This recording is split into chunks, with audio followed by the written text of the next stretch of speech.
Enemy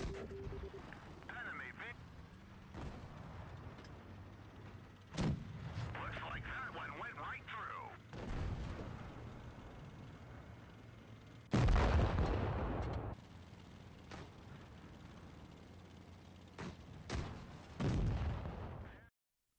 Well, hello everyone, this is One of a Nine here from One of a Nine TV, and I am bringing you a review of the T34 Independence, which is a limited edition version of the regular T34. With this tank, when you buy it, it costs $30 US. So when you buy this tank, you get the tank itself, one garage slot for the tank, you get 1,300 gold, and 7 days of premium account. So, as you can see, this is quite a very detailed tank, and it just looks amazing. Like, this is something it's cool. I mean, if you have the T34 already, I mean, I don't see getting this tank because it's just a duplicate of the T34. But if you don't, if you want to really like the idea of the T34, I recommend getting this tank instead of the T34, just because this tank looks so much more awesome than the regular drab T34. And I don't plan on buying the T34 now since I have this one. Okay, so it has 1,400 hit points. It has 102 millimeters of frontal hull armor, 76 millimeters of side armor, and 51 millimeters of rear armor. The turret armor is absolutely tremendous, and this is typical of the Tier 7-8 American heavy tanks, which are great for hull down. The turret armor is 279 millimeters at the front, plus the mantlet and spaced armor, 127 millimeters of side armor, 203 millimeters of rear armor. So the weakest armor on the turret is at the sides, so you don't want to give many tank shots at the flat side of your turret. And with the 279 millimeters of frontal armor, there are not many tanks that can penetrate the front of your turret. There's a certain area you have to hit, like there's a little flat spot above the turret, which I will show you in Armor Viewer.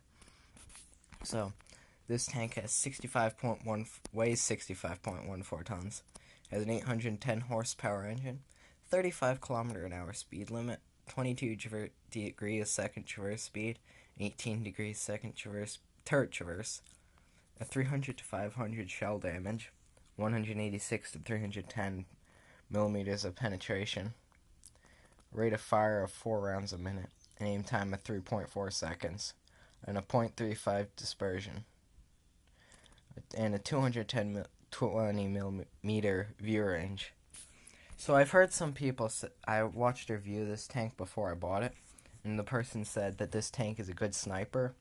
I mean, the accuracy of .35 says it's a good sniper. The aim time, no. Doesn't have a good enough rate of fire, and the aim time is just too low to be of any use. So, I recommend using this tank in hold down positions, and then you're basically impenetrable unless enemies get a lucky shot in the two places that are weak spots on this tank, which I will show you in Armor Viewer.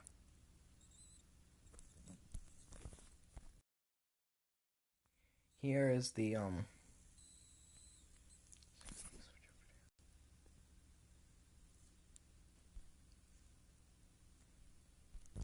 Okay, so using the T-32's gun as an example, I'm going to show you the approximate armor of this tank. So directly from the front, the T-32's 105 millimeter gun has almost 100% chance of penetration, except for that little area right around the very edge of the machine gun port. Other than that, it's going to get penned. So, right along, as you can see, it cannot penetrate the turret, even from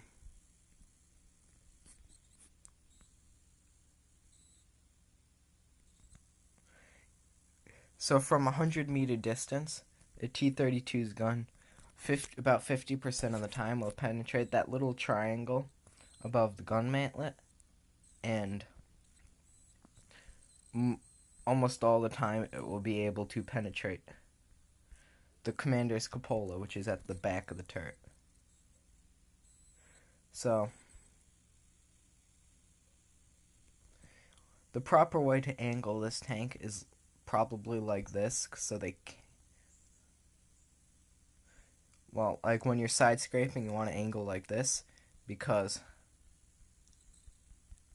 nobody will be able to penetrate your side armor, and you'll barely have to show any of your frontal armor to be able to take the shot.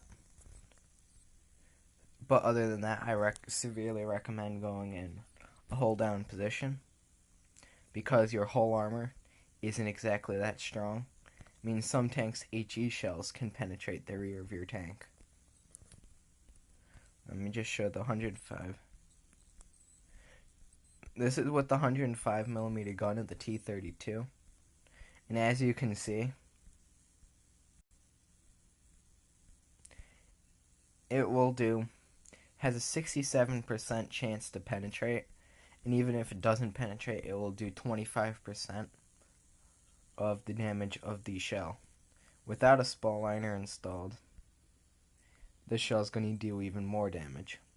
So, what I think you can do to generally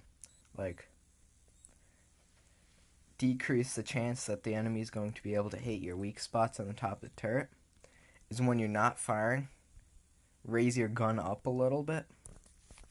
So then when they try and pen, I mean, they're still going to be able to,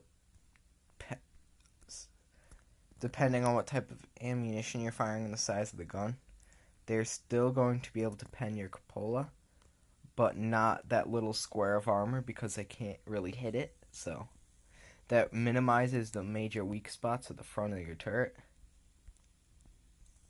And even if their chances are low caliber guns won't be penetrating the cupola. As you can see, it's 54mm of armor, and then with the gun in the way, it's over 100. So that's a way to minimize some of your weak spots, and I think everybody should do that, so you can learn how to play this tank just that much more effectively. Okay, so now for your crew, well, let's first start with your internal modules. Right here is your turret. That you don't have that much chance to penetrate, but the biggest problem I have with this tank is where the ammo racks are situated, and right in the back of the turret, like this, and some on the floor, but that doesn't matter. So, but as much as the ones in the turret, because you're going to be showing your turret to more tanks. But as you can see, they're right next to the not so thick side armor of the turret, and you might be getting damage there every now and then. That's why I recommend having a repair kit for consumables. For your engines are right there, but you're probably not going to be taking as much damage to your engine, and that's also why you have a repair kit. And fuel tanks, they sort of protect your engine. So, and then your radio's in the back of the turret. I've never had my radio damaged when I've been playing this tank, so yep. And your crew.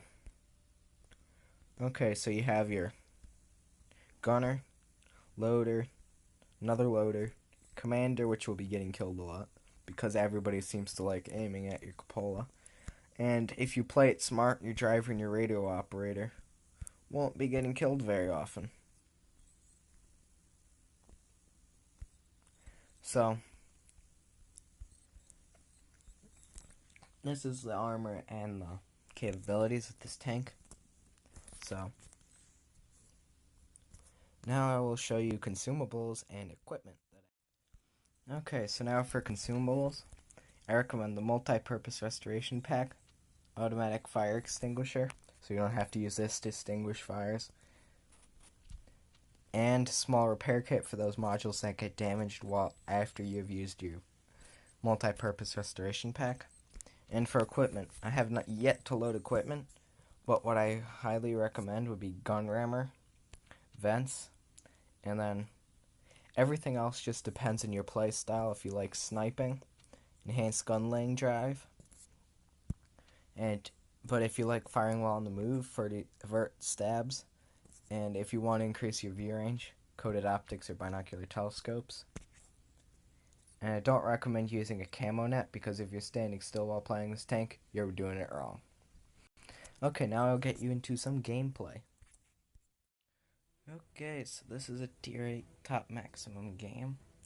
I'm against another T34 1776, but a Kernervan, Centurion Mark 1, and IS-3, a Tiger prototype. Well, actually, it's Tiger Porsche. Or Porsche, whichever one you prefer. Cromwell, and VK30 at 1P.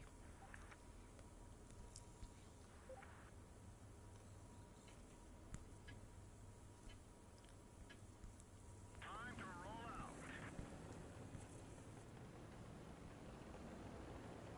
This tank does look just awesome.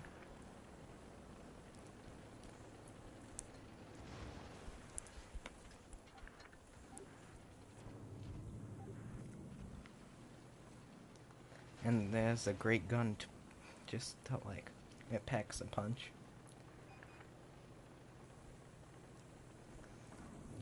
Okay, line up on their tanks and let's start kicking butt.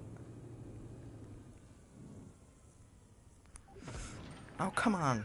Seriously, that's all I managed to do.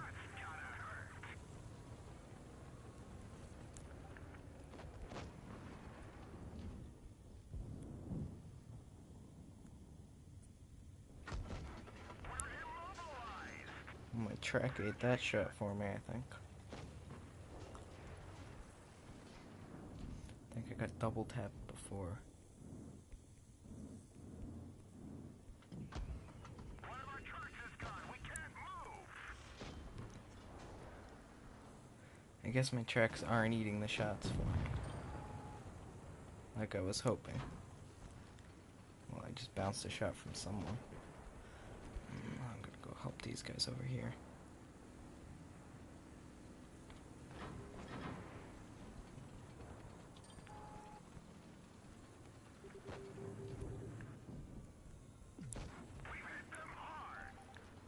Now to start asking for help from my team.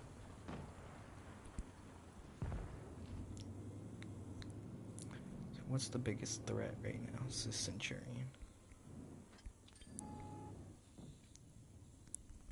Or I could just pick out that guy. Okay, now to yell out for help.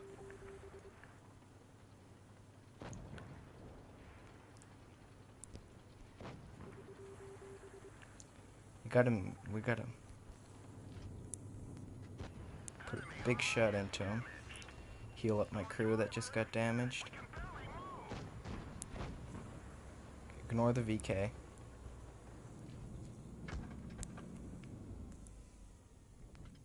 Hopefully my IS-3 will be able to pick that guy up. Yes.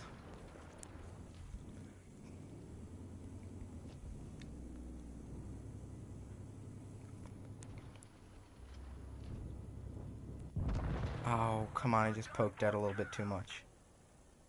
Oh well, but that was a good game. I did a decent amount of damage. Let's just watch from our IS-3's perspective as he hopefully kills that VK. Or not. Our IS-6, nah. He's not gonna win this game. Aim for VK. Come on, dude, get the VK. Yes. T34.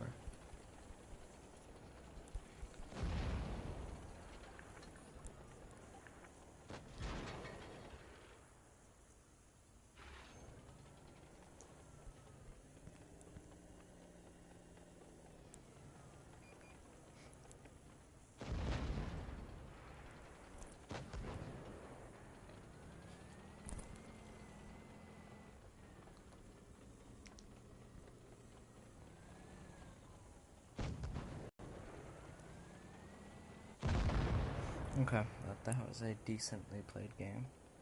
Let me take a very quick look at the post-game stats once I finally get back to the garage. There we go.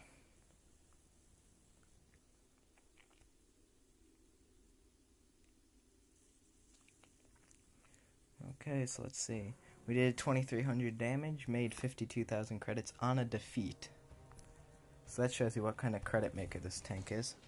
Second on our team on damage done after that IS-3, who had a very good game with 3,500 damage. Detail, we fired 7 shots, 7 hit, 7 penetrated. We damaged 4 enemies, destroyed 1, did 2,315 damage. We did not spot any enemies. We did not do any assistance damage. We received 9 hits, 7 penetrated, 2 did not. Okay, so I think I showed you what is very good about the tank as the T34 Independence, which I think is one hell of a good looking tank. And I hope if you guys buy this tank, you have as much fun playing it as I do. Well, that's all for now. I'll see you on the battlefield.